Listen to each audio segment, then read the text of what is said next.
Members of the Ontario Secondary School Teacher Federation are expressing their frustrations after they were kicked out of their annual meeting for voicing their concerns over the lack of representation within the union. They say they've been asking for an anti-Black racism committee for months. But after they brought it up again, one teacher says she was silenced.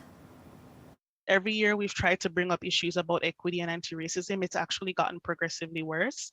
So it's really been so hard. Deborah Buchanan-Walfer is one of 4 people who was advocating for a standing committee on anti-Black racism during the OSSTF's annual meeting when she and the others were told they were acting inappropriately and were kicked out.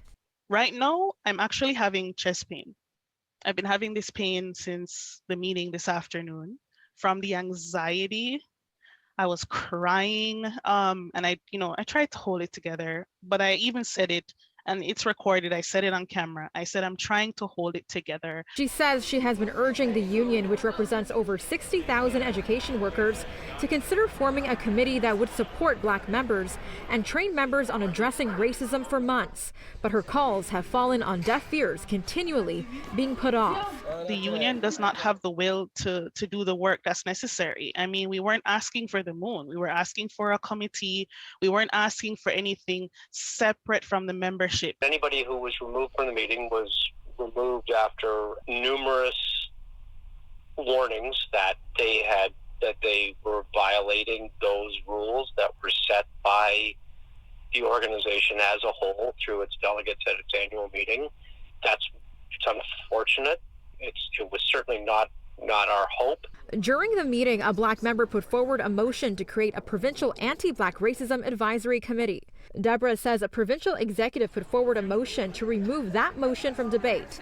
The majority white executive committee voted in favor ending the debate for another year. We came to the meeting hoping to have some concrete action against racism, specifically anti-Black racism, because to this point, OSSTF has not committed anything, actionable, concrete. Deborah took her concerns to Twitter, where many have also been criticizing the OSSTF, saying they are silencing their racialized members. OSSTF is a 102-year-old organization, and there's no doubt that within an organization of that kind of tenure, that there have been structures built into it that are colonial, and that need to be addressed. And we recognize that. We are serious about addressing those. Why did you decide to share this story with us today? Because I think that at this point, we've given every possible opportunity for the right thing to be done. And personally, I'm speaking on my own behalf. I'm not representing anybody else here.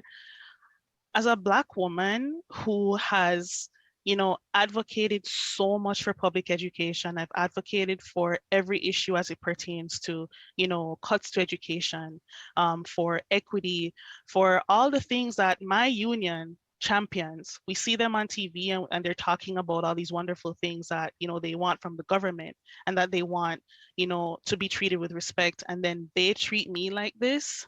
It's a fraud.